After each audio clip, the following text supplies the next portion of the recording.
Gadis ini lahir 7 tahun yang lalu. Selalu dipenjara di rumah ini. Ayahnya menutup pintu, tidak menunjukkan dunia luar. Dia menjadi seorang putri di dunianya sendiri. Sampai suatu hari, sebuah truk es krim berhenti di depan pintu. Chloe melihat seseorang melemparkan satu set lukisan dari luar ke pintu.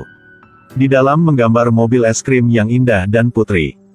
Ini seperti pemandangan rumah. Chloe merobek stiker pintu. Melihat keluar, melihat tetangga membeli es krim. Dia terus berbisik, memberiku es krim. Tak lama kemudian, dia benar-benar membelinya. Chloe dengan senang hati membuka kode kunci di pintu. Bersiap-siap untuk mendapatkan es krim. Ayahnya terbangun dan menghentikannya. Berbalik dan bertanya dengan tegas. Apakah Anda menyembunyikan saya? Chloe menggelengkan kepalanya ketakutan. Ayah bertekad untuk menghukumnya sedikit. Kunci dia di dalam lemari. Keesokan paginya, ayahnya berhati lembut. Berjanji jika dia tidak keluar, akan membawa kembali es krim besar. Chloe menunggu di depan pintu, pintu secara alami mendorong keluar. Ayah memiliki pistol di satu tangan. Gerobak dorong satu tangan. Seluruh orang berlumuran darah. Dia pergi ke dapur untuk menangani lukanya. Chloe mati-matian menunggu untuk menyerahkan gerobak. Tapi tidak ada es krim. Ayahnya menelannya. Dia sangat marah. Langsung buka lemari yang aman. Ambil beberapa ratus dolar dan tinggalkan rumah. Ini adalah pertama kalinya Chloe keluar dari pintu.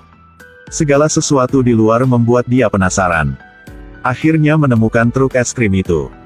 Orang tua yang menjual es krim sangat dekat. Ajak Chloe masuk ke dalam mobil untuk mencoba semua es krim. Chloe dengan senang hati masuk ke dalam mobil bersamanya.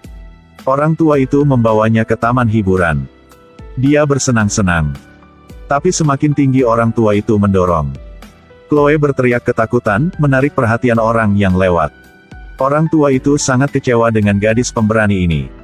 Kurasa ayahmu tidak mengajarimu dengan baik. Polisi ada di sini sekarang. Mintalah orang tua itu untuk membawanya keluar. Orang tua itu memberitahu Chloe. Dia ingin membunuh kita, dia membunuh ibumu. Tidak berhenti menghasut Chloe untuk menyerang polisi. Chloe hanya bisa berteriak, menyuruh polisi pergi. Saya tidak percaya segera setelah itu, polisi itu masih ketat. Secara alami meletakkan pistolnya lagi. Benar-benar keluar dari sini. Orang tua itu menyadari kemampuan khusus Chloe. Dia dengan senang hati mengambil tangannya kembali. Dalam perjalanan, dia akhirnya mengungkapkan identitas aslinya. Dia adalah kakek Chloe. Ternyata ini adalah dunia di mana, seperti orang dengan kekuatan super, hidup dengan orang biasa. Karena negara adidaya disalahgunakan, di luar kendali. Jadi orang-orang dengan kekuatan super dikejar oleh pemerintah. Ibu Chloe dibawa ke ruang isolasi. Ayahnya selalu mengira istrinya sudah meninggal. Khawatir tentang Chloe, dia mengambil beruang putrinya. Tetapi kakek itu percaya putrinya tidak mati. Dia ingin membawa keponakannya bersamanya untuk menyelamatkannya. Dia memberi Chloe sebungkus pil tidur. Katakan padanya untuk mendengarkan suara truk es krim. Kemudian masukkan obat ke dalam segelas air ayahnya. Tunggu ayahnya tidur dan menyelinap keluar. Dia mendengarkan. Keesokan harinya, dia benar-benar memasukkan pil tidur ke dalam gelas air ayahnya. Tapi dia masih naif. Bubuk di cangkir itu ditemukan oleh ayahnya. Chloe tahu dia sedang diekspos. Berbalik dan melarikan diri. Ayahmu mengambil sekantong bubuk itu. Bertanya kepada putrinya mengapa. Chloe tidak bisa berdebat. Aku hanya bisa berteriak. Pergi tidur, pergi tidur. Ayah yang marah itu tiba-tiba berhenti. Berbaring dan tidurlah secara langsung. Chloe buru-buru menyimpan sekantong uang yang melarikan diri dari rumah. Truk es krim kakek telah tiba. Dia melihat Chloe, buru-buru menyeka noda darah di sudut matanya. Ini adalah fenomena yang terjadi setelah penggunaan superpower. Polisi akan menggunakan jejak ini untuk menemukannya. Dia kemudian ditahan. Sekarang, kakek akan membawanya untuk menemukan ibunya yang ditangkap. Dia membawa Chloe ke sebuah restoran. Katakan padanya untuk tidak mengatakan apa-apa. Karena gadis di depan. Seorang polisi yang menangkap orang-orang kekuatan super. Dia ingin melatih tim untuk bekerja untuknya. Kakek bermaksud untuk membiarkan Chloe berbaur dengan tim negara adidaya.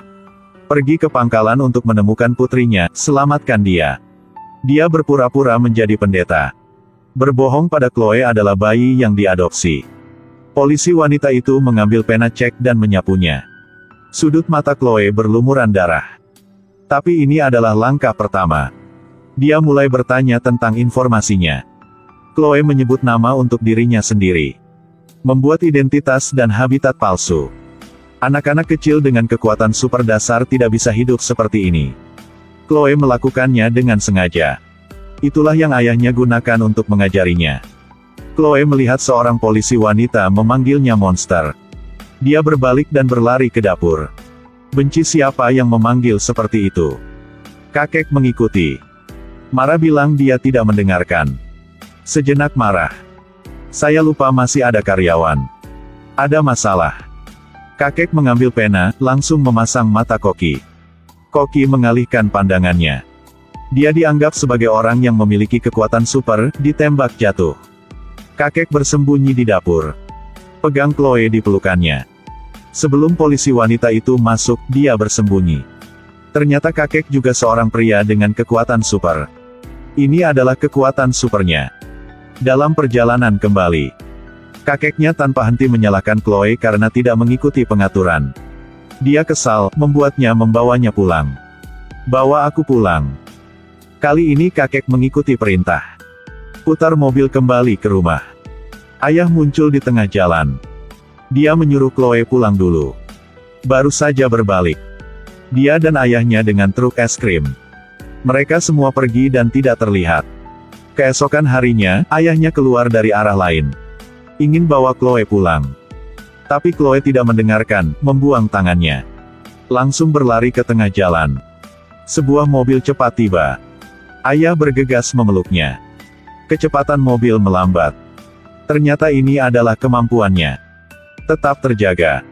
Dimungkinkan untuk membuat gelembung waktu menghentikan hibridisasi. Berkat kemampuan ini, dia menyembunyikan putrinya selama 7 tahun. Tapi sekarang tujuannya telah terungkap. Mereka tidak bisa bersembunyi lagi. Chloe berbeda dari orang biasa. Semua yang dia inginkan muncul di sebelahnya. Dia, berkat kemampuan ini, bersama ibunya setiap malam. Hari itu, ibunya dieksekusi. Chloe melihat ibunya ditarik keluar. Dia terburu-buru untuk memberitahu ayah. Tapi ayahnya pikir dia berbohong. Sebaliknya, ambil kayu menutup lemari dengan rapat. Sampai Chloe dipaksa untuk mengatakan biarkan dia keluar. Jika tidak akan membunuh. Setelah itu, di bawah kendali putrinya. Bor di tangannya berhenti mendengarkan ayahnya. Mulailah berputar mundur. Ayah takut menjadi naif. Dengan tergesa-gesa meminta pengampunan. Buka pintu lemari. Tapi Chloe terlalu banyak menggunakan kekuatan supernya. Langsung pingsan. Ketika dia bangun, ayah dan kakek masih berkelahi. 7 tahun terpisah. Baru tahu istrinya masih hidup. Chloe memperhatikan bahwa tetangga telah menelepon polisi. Dia dengan keras menyela pertengkaran ayah dan kakeknya. Katakanlah, serigala ada di sini. Kemudian, di dalam ruangan muncul gambar di sisi yang berlawanan. Melihat polisi datang, Chloe menggunakan pikirannya untuk mengendalikan lengannya yang memegang pena. Menikam mata tetangganya. Kemudian bersiap untuk mengendalikan polisi yang menembaki dirinya sendiri. Tapi ayah berbalik. Polisi telah tiba. Melihat darah tetangga, mereka mengira adalah manusia super. Dia menembak jatuh secara langsung. Chloe sangat takut. Dia melarikan diri ke kamar di lantai 2. Ada foto ibunya lagi. Dia diikat di atas meja, untuk saat ini. Ayahnya masuk dari luar dan tidak bisa mempercayai matanya. Tetapi melalui ilusi, dia menemui dokter lain. Menembak terus-menerus. Tapi ini hanya ilusi. Temui dokter bersiap untuk menyuntikkan ibunya dengan racun. Chloe menggunakan kesadaran untuk mengendalikannya. Biarkan dia menaruh jarum suntik pada dirinya sendiri. Dan kemudian kendalikan penjaganya. Biarkan dia melepas tali pada ibunya. Tetapi pada titik ini, bel pintu berbunyi. Untuk memperpanjang waktu, ayah datang untuk mengatasi. Ternyata itu adalah seorang polisi wanita. Dia berdandan dengan hati-hati. Tapi dia masih tahu, ketika dia berbicara. Kakek tersembunyi mencuri pistol polisi. Tapi dia segera tahu. Menembakkan pistol ke perut ayahnya. Polisi wanita itu berlari ke lantai 2 untuk menemukan Chloe menembak. Tapi peluru itu datang di depan Chloe. Dihentikan oleh tumpukan darah. Ternyata kakek telah menyembunyikan dirinya dari peluru. Chloe marah. Menahan petugas polisi dengan pistol yang menembak kepalanya sendiri. Polisi di luar mendengar suara tembakan saat bersiap untuk masuk. Sang ayah berhenti menggunakan kekuatan super. Polisi di sekitarnya berdiri diam. Tapi istrinya yang sedang dalam pelarian juga dihentikan. Ayah membuang rasa sakit keluar dari rumah, menembaki polisi. Setelah memasuki rumah, segera pecahkan gelembung. Banyak polisi yang meninggal. Orang-orang takut. Perintah langsung untuk menggunakan rudal. Semuanya mundur. Chloe melakukan yang terbaik. Bantu ibunya membuka pintu terakhir. Ibunya berhasil melarikan diri. Chloe sangat lelah sehingga dia pingsan. Rudal itu akan menabrak atap. Ayah menggunakan kekuatan terakhir saya. Chloe terlihat melarikan diri dari rumah. Menunggu Chloe bangun. Mereka melarikan diri. Tetapi karena lukanya sangat parah, sang ayah akan mati. Dia menyentuh tangan putrinya untuk terakhir kalinya. Tidak mendengarkan perintah Chloe lagi. Kemudian, saat terbang, menemukan Chloe. Mulai sekarang, mereka tidak akan bersembunyi lagi. Mereka bisa tinggal dimanapun mereka mau. Karena mereka sudah tahu. Ketika musuh datang, bagaimana menghadapinya? Mata Chloe penuh dengan pikiran. Dia jujur. Tapi dunia tidak memberinya kesempatan.